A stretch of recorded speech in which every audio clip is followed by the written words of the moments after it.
Hi എല്ലാവർക്കും നമസ്കാരം. Welcome to minister Sree kitchen. അപ്പോൾ ഇന്നത്തെ കറി എന്ന് പറയുന്നത് നമ്മുടെ കടച്ചക്ക വറുത്തരച്ച കറിയാട്ടോ. തനി നാടൻ കേരള സ്റ്റൈലിൽ എങ്ങനെയാണ് നമ്മുടെ കടച്ചക്ക വറുത്തരച്ച കറി ഉണ്ടാക്കുന്നത് നമുക്ക് നോക്കാം. നമ്മുടെ ചോറിൻ്റെ കൂടെയൊക്കെ കഴിക്കാൻ പറ്റിയ ഒരു അടിപൊളി കറി തന്നെയാണ്. നമ്മുടെ കടച്ചക്കയൊക്കെ ഇഷ്ടമുള്ള എല്ലാവർക്കും നമ്മുടെ ഈ കറിയും ഉറപ്പായിട്ടും ഇഷ്ടമാവും. അപ്പോൾ നമുക്ക് നോക്കാം എങ്ങനെ നമ്മുടെ കറി ഉണ്ടാക്കുന്നതെന്ന്. റെസിപ്പി ഇഷ്ടമാവുന്നുണ്ടെങ്കിൽ ഒന്ന് ലൈക്ക് അടിച്ച് ഒന്ന് ഷെയർ കൂടി ചെയ്യാനായിട്ട് മറന്നു പോകരുതേ. നമ്മുടെ കറി ഉണ്ടാക്കാനായിട്ട് ആദ്യം തന്നെ നമുക്ക് വേണ്ടത് കടച്ചക്കയാണ്. അപ്പോൾ ഈ ഒരു വലിപ്പത്തിലുള്ള ഒരു കടച്ചക്ക കേട്ടോ ഞാൻ എടുത്തിരിക്കുന്നത്. ഒരുപാട് വലിപ്പമുള്ളതൊന്നുമല്ല, എന്നാൽ തീരെ ചെറുതുമല്ല, ഒരു ഇടത്തരം അത്രയേ ഉള്ളൂ. അപ്പോൾ നമ്മളിപ്പോൾ എടുത്തിരിക്കുന്ന ഈ കടച്ചക്ക ഇതിൻ്റെ തൊലിയൊക്കെ കളഞ്ഞ് നല്ല ചെറിയ ചെറിയ കഷ്ണങ്ങളാക്കി നമുക്കൊന്ന് മുറിച്ചെടുക്കാം. അപ്പോൾ തീരെ അങ്ങ് ചെറിയ കഷ്ണങ്ങളൊന്നും ആക്കണ്ട. ഈ ഒരു വലിപ്പത്തിലുള്ള കഷ്ണങ്ങൾ നമ്മളാക്കിയെടുത്താൽ മാത്രം മതിയാവും. അപ്പോൾ നമ്മൾ ഈ മുറിച്ചെടുത്തിരിക്കുന്ന കടച്ചക്കയൊക്കെ ഇനി നന്നായിട്ട് തന്നെ ഒന്ന് കഴുകിയെടുക്കാം നമുക്ക്. അപ്പോൾ ഇനി നമ്മൾ ചെയ്യേണ്ടത് നമുക്ക് ഒരു അരപ്പ് തയ്യാറാക്കിയെടുക്കലാണ് ചെയ്യേണ്ടത്. അതിനായിട്ട് ഞാനൊരു അരമുറി തേങ്ങ നന്നായിട്ട് തന്നെ ചിരകിയെടുത്തതാണ്. ഇത് അത്യാവശ്യം വലിപ്പമുള്ളൊരു തേങ്ങ ആയിരുന്നുകൊണ്ടാണ് അരമുറി മാത്രം മതിയാവും. അപ്പോൾ ഇനി നമ്മുടെ ഈ തേങ്ങ നല്ലതുപോലെ തന്നെ ഒന്ന് വറുത്തെടുക്കണം. അതിനായിട്ട് ഒരു 2 ടേബിൾ സ്പൂണിൻ്റെ അടുത്ത് വെളിച്ചെണ്ണ നമ്മുടെ പാനിലേക്ക് ഒന്ന് ഒഴിച്ച് കൊടുത്തിട്ടുണ്ട്. അപ്പോൾ നോൺ സ്റ്റിക്ക് പാൻ എടുക്കുകയായിരിക്കും ഏറ്റവും നല്ലത്. അപ്പോൾ പെട്ടെന്ന് അങ്ങ് അടിയിലൊന്നും പിടിക്കാതെ നല്ല രീതിയിൽ തന്നെ നമുക്ക് കിട്ടും. അപ്പോൾ ചൂടായ വെളിച്ചെണ്ണയിലേക്ക് നമ്മൾ ചിരകി വെച്ചിരിക്കുന്ന നമ്മുടെ തേങ്ങയും കൂടി നമ്മളങ്ങ് ചേർത്ത് കൊടുക്കുവാണ്. അപ്പോൾ ഗ്യാസ് ഒരിക്കലും ഫുൾ ഫ്ലെയിമിൽ ഇടരുത്, മീഡിയത്തിൽ തന്നെ വേണം ഇടാനായിട്ട്. ഇതിൻ്റെ കൂടെ തന്നെ ഒരു 3 തണ്ട് കറിവേപ്പിലയും അതേപോലെ തന്നെ ഒരു 1/2 ടീസ്പൂൺ പെരുംജീരകവും ഒരു 4-5 വലിയ ചുവന്നുള്ളിയും കൂടി ചെറുതായിട്ട് കട്ട് ചെയ്തതാണ്, അതും കൂടി അങ്ങ് ചേർത്ത് കൊടുക്കാം. അതിനുശേഷം നമ്മൾ ഈ ചേർത്തിരിക്കുന്ന ചേരുവ വയ്ക്കുകയും നല്ലതുപോലെ തന്നെ നമുക്കൊന്ന് മിക്സ് ചെയ്തെടുക്കാം. അപ്പോൾ നമ്മുടെ ഈ തേങ്ങയുടെ കളറ് നന്നായിട്ടൊന്ന് മാറി വരുന്നത് വരെ മിക്സ് ചെയ്യണം. അപ്പോൾ അടുത്ത് തന്നെ നിൽക്കണം, കൈയെടുക്കാതെ ഇളക്കിക്കൊണ്ടേയിരിക്കുക. തേങ്ങയാണ്, അപ്പോൾ ഗ്യാസ് കൂട്ടിയിട്ട് കഴിഞ്ഞാൽ പെട്ടെന്ന് അങ്ങ് കരിഞ്ഞു പോകും. അതുകൊണ്ടാണ് ഞാൻ പറഞ്ഞത് ഗ്യാസ് ഒരു മീഡിയം ഫ്ലെയിമിൽ മാത്രം വെച്ചാൽ മതിയെന്ന്. കണ്ടോ, ഇതിപ്പോൾ പതുക്കെ ഒന്ന് വാടി വന്നിട്ടുണ്ട്. അപ്പോൾ ഇനി ഒന്നും കൂടി ഒന്ന് കളർ മാറി ശരിക്കും നന്നായിട്ട് ഒരു ചുമന്ന കളറായിട്ട് വരണം. അപ്പോൾ അതുവരെ നമുക്ക് ഒന്ന് ഇളക്കി കൊടുക്കാം. അങ്ങനെ നമ്മുടെ തേങ്ങയുടെ കളറൊക്കെ ആണെങ്കിലും അത്യാവശ്യം നല്ല രീതിയിൽ തന്നെ ഒന്ന് മാറി വന്നിട്ടുണ്ട്. എന്നാൽ ശരിക്കും അങ്ങോട്ട് ചുമന്നൊന്നും വന്നിട്ടില്ല, ഇത് മതിയാവും. അപ്പോൾ ഈ സമയത്ത് ഗ്യാസ് ഏറ്റവും ലോ ഫ്ലെയിമിലാക്കിക്കൊണ്ട് നമുക്കിതിനകത്തേക്ക് കുറച്ച് പൊടികളും കൂടി ഒന്ന് ചേർത്ത് കൊടുക്കണം. അപ്പോൾ നമ്മൾ ഈ തേങ്ങ ഒരുപാട് അങ്ങ് മൂത്ത് പോയിട്ട് പൊടികൾ ചേർത്ത് കൊടുക്കാനായിട്ട് നിൽക്കരുത്. ഈ ഒരു പരുവത്തിൽ മാത്രം മതിയാവും. കണ്ടോ, ഒരുപാട് അങ്ങ് കളർ മാറാതെ ഒരു ചെറിയൊരു ചുമന്ന കളറിൽ നമുക്ക് കിട്ടിയിട്ടുണ്ട്. അപ്പോൾ ഈ സമയത്ത് നമുക്ക് ഇതിനകത്തേക്ക് ഒരു 2 ടേബിൾ സ്പൂണിൻ്റെ അടുത്തേക്ക് മല്ലിപ്പൊടിയാണ് നമ്മൾ ചേർത്ത് കൊടുക്കുന്നത്. അപ്പോൾ നമ്മൾ ഈ ചേർത്തിരിക്കുന്ന മല്ലിപ്പൊടി നല്ലതുപോലെ തന്നെ ആദ്യം ഒന്ന് മിക്സ് ചെയ്ത് ആ മല്ലിപ്പൊടിയുടെ പച്ചമണം ശരിക്കും നമുക്കൊന്ന് മാറ്റിയെടുക്കണം. അതിനുശേഷം വേണം നമുക്കിതിനകത്തേക്ക് മുളക് പൊടി ചേർത്ത് കൊടുക്കാനായിട്ട്.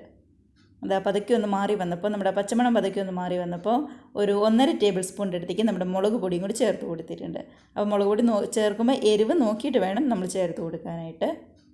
ഇനി അതും കൂടി ചേർത്ത് ഗ്യാസ് ഏറ്റവും ലോ ഫ്ലെയിമിലാക്കി ഒട്ടും തന്നെ കരിയാതെ നമുക്ക് നന്നായിട്ടൊന്ന് ഇളക്കിയെടുക്കാം.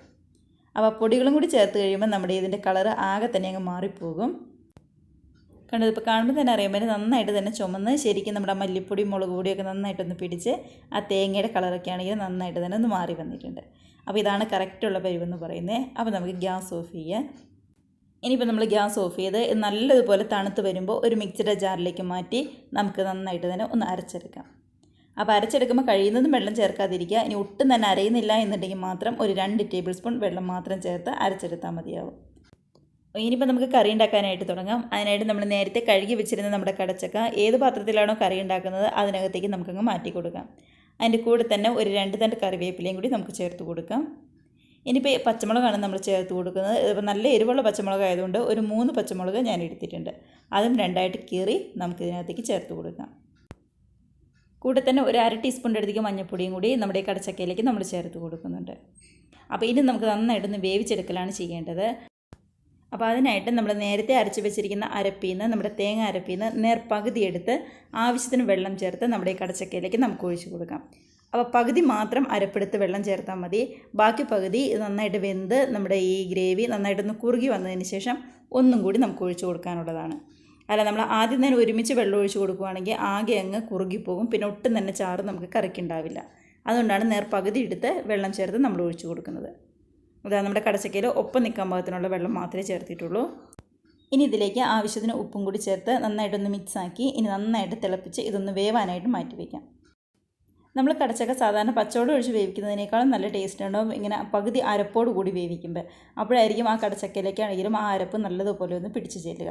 അതിന് വേണ്ടിയിട്ടാണ് നമ്മളിങ്ങനെ അരപ്പൊഴിച്ച് തന്നെ വേവിച്ചെടുക്കുന്നത്. ഇപ്പോൾ കണ്ടോ നമ്മുടെ കടച്ചക്കയുടെ ഒപ്പത്തിനൊപ്പമാണ് വെള്ളം നിൽക്കുന്നത്. അപ്പോൾ ഇനി നന്നായിട്ടൊന്ന് തിളച്ച് ഒന്ന് പകുതി നല്ലതുപോലെ വെന്ത് വരുമ്പോഴാണ് നമ്മൾ ബാക്കി അരപ്പ് ചേർത്ത് കൊടുക്കുന്നത്. അപ്പോൾ നന്നായിട്ട് നമുക്കൊന്ന് തിളപ്പിച്ചെടുക്കാം. അങ്ങനെ നമ്മുടെ കടച്ചക്കയാണെങ്കിൽ നന്നായിട്ട് തന്നെ തിളച്ച് ഒരു 2-3 തവണ ഞാൻ ഇടയ്ക്കൊന്ന് ഇളക്കിയിട്ടുണ്ടായിരുന്നു കേട്ടോ. ഇതാ പകുതി വെന്ത് വന്നിട്ടുണ്ട്. അപ്പോൾ ചില കടച്ചക്കയ്ക്ക് നല്ല വേവ് ഉണ്ടാവും, ചിലതിന് അത്രയ്ക്ക് അങ്ങോട്ട് വേവ് ഉണ്ടാവില്ല. അപ്പോൾ അത് നോക്കിയിട്ട് വേണം നിങ്ങളൊന്ന് ചെയ്തെടുക്കാനായിട്ട്. ഇതാ തൊട്ട് കഴിയുമ്പോൾ തന്നെ നമുക്കറിയാൻ പറ്റും ഇപ്പോൾ അത്യാവശ്യം നന്നായിട്ട് തന്നെ വെന്ത് വന്നിട്ടുണ്ട്. അപ്പോൾ നന്നായിട്ട് വെന്ത് വന്ന നമ്മുടെ കടച്ചക്കയിലേക്ക് ബാക്കി തേങ്ങാരപ്പിൽ കുറച്ചും കൂടി വെള്ളം ചേർത്ത് നമുക്ക് ഈ സമയം കറിയിലേക്ക് അങ്ങ് ഒഴിച്ചു കൊടുക്കാം.